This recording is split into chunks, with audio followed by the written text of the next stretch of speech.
What if poverty isn't what you think it is? Most people define it as a number, a bank balance that's too low, a salary that isn't high enough, a life that costs more than it produces. And so, the logical solution seems obvious. Earn more, spend less, work harder, fix the number. But what if the number is just a symptom? What if the real problem is something underneath, something structural, something almost mechanical, that no amount of extra effort can fix, because the effort itself is happening inside the very system keeping you stuck? Here is a different way to think about it. Poverty is not a number in a bank account. Poverty is a gravitational force, and gravity doesn't care how hard you try to jump. Without the right mechanics, without actual escape velocity, you will always come back down. This video is about the mechanics, not motivation, mechanics. By the end of it, you will understand exactly why so many hard-working, intelligent people remain financially trapped for decades, what the 5 hidden chains actually are that make the trap so effective, and what a real exit strategy looks like, not in theory, but in practice. This is going to be different from anything you've heard about money before. Stay with it. Before we go further, if you've ever worked hard and wondered why the financial needle barely moves, if you've ever felt like the system is tilted against you but couldn't explain exactly how, like this video and subscribe right now. Because what follows is the kind of honest, structural breakdown most financial content is too comfortable to deliver. And someone in your life is trapped in exactly what we're about to describe. You picture someone you know, or perhaps yourself at a certain point, who is doing everything they were told to do, working full-time, paying bills on time, trying to save, maybe picking up extra hours when they can, and yet every month the margin is razor thin. One unexpected expense, a car repair, a medical bill, a broken appliance, and the fragile balance collapses. This person is not lazy. They are not irresponsible. They are exhausted. And the exhaustion is important because it is not incidental to the trap. It is part of the design. When you are financially stressed, you are not just emotionally uncomfortable. Something is happening in your brain at a biological level that makes the situation actively worse. And almost nobody talks about this honestly. Let me introduce you to 2 people. Kevin works 50 hours a week. He takes his work seriously, he shows up reliably, and he has done so for 15 years. His income has grown modestly over that time, but so is his rent, his car payment, and the general cost of everything around him. He is working harder than he ever has and feels further behind than he did a decade ago.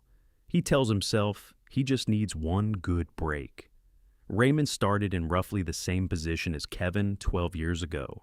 Same neighborhood, similar income, no inheritance, no special connections.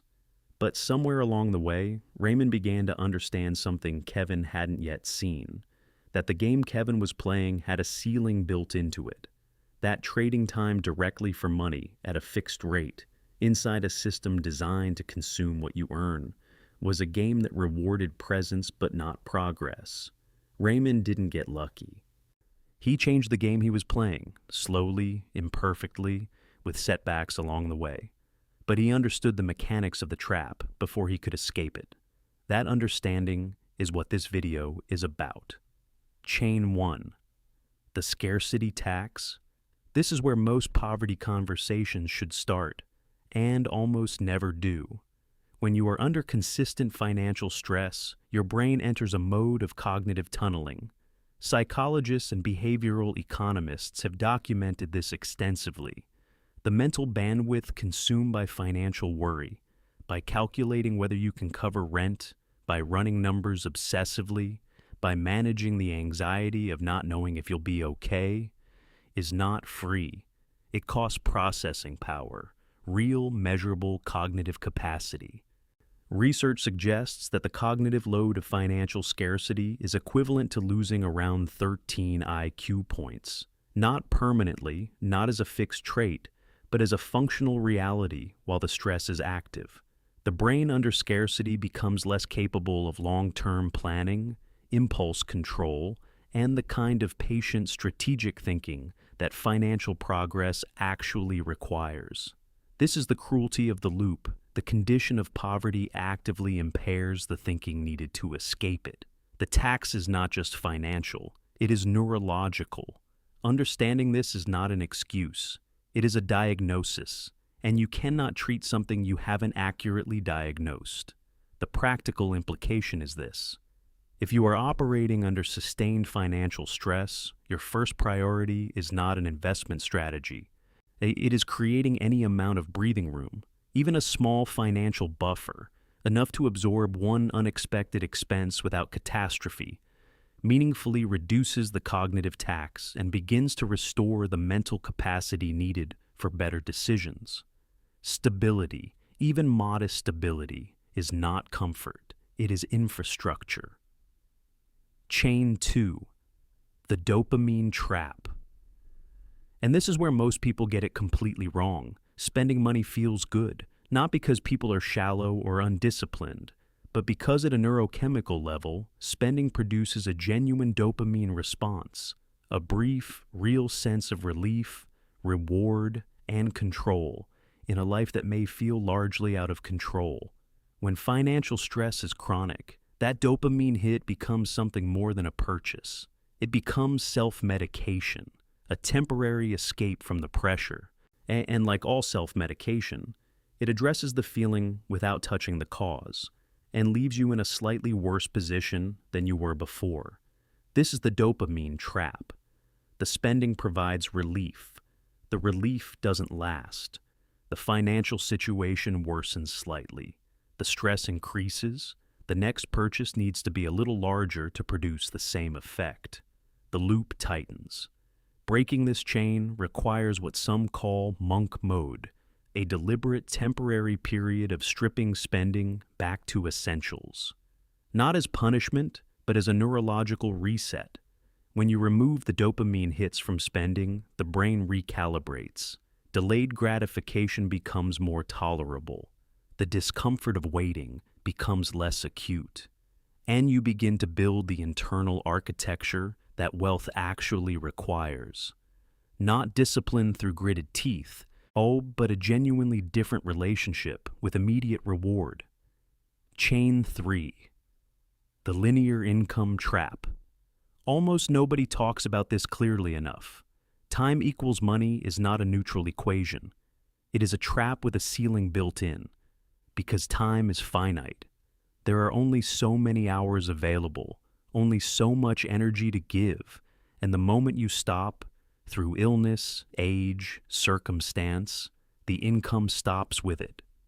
Working harder inside a linear income model does not produce exponential results. It produces proportional exhaustion. And at some point, the proportional exhaustion outpaces the proportional gain. Buffett's core insight, and the insight of everyone who has genuinely escaped financial gravity, is that wealth is not built by selling time.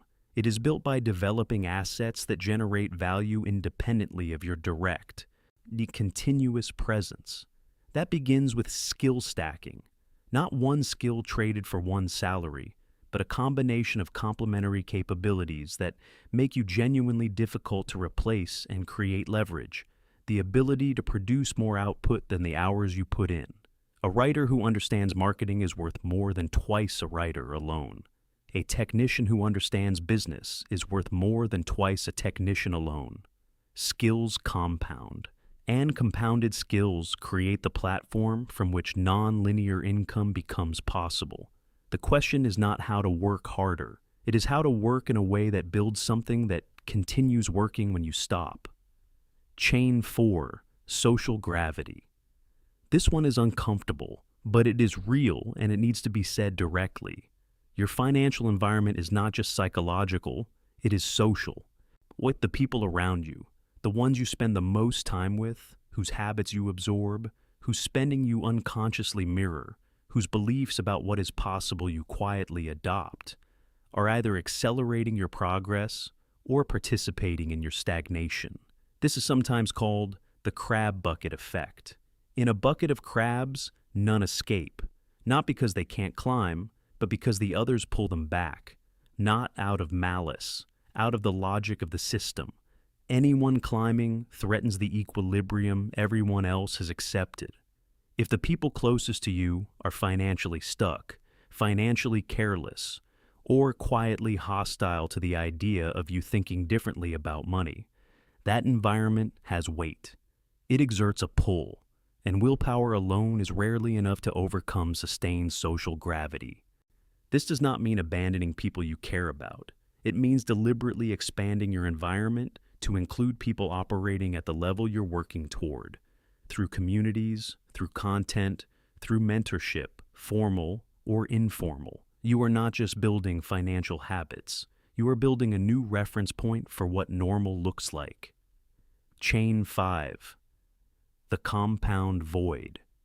Here is the deepest chain of all. Most people in financial difficulty are not just failing to build wealth. They are actively paying for the past.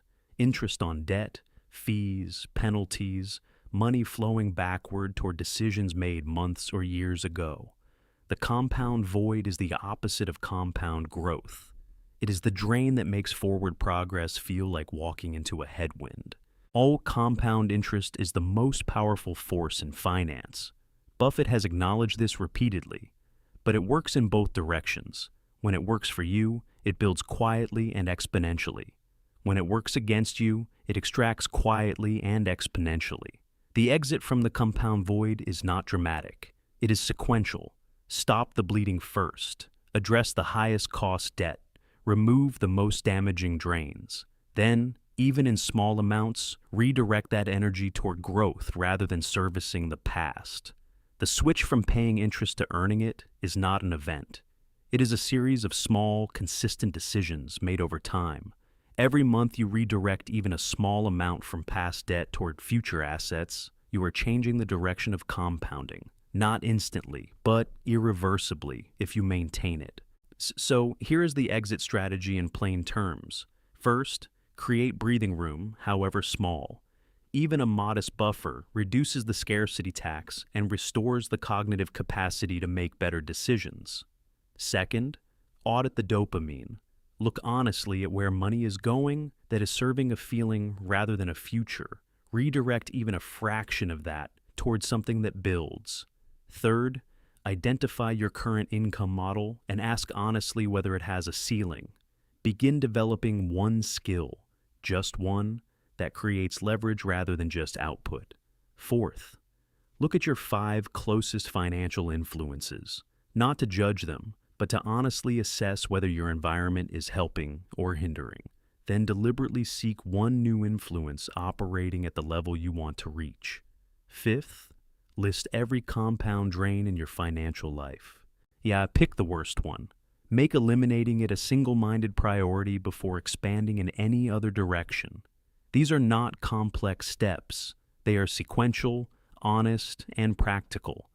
The compound effect of doing all 5 imperfectly, consistently over time is what escape velocity actually looks like. We began by asking whether poverty is really a money problem. Now, you know it isn't. It is a systems problem, a physics problem, and like all physics problems, it responds not to harder effort within the same conditions, but to understanding the forces at work and building the mechanics to overcome them. The gravity is real, but so is the escape velocity. You just learned how to build the engine. If this video changed how you see your financial situation, even one part of it, share it with someone who needs this conversation. Like this video so more people find it. Subscribe for more honest, unfiltered truth about money, mindset, and what real progress actually requires. The next video is on your screen right now, and if today landed, that one will take it further. Thank you for watching. Now, go build the engine.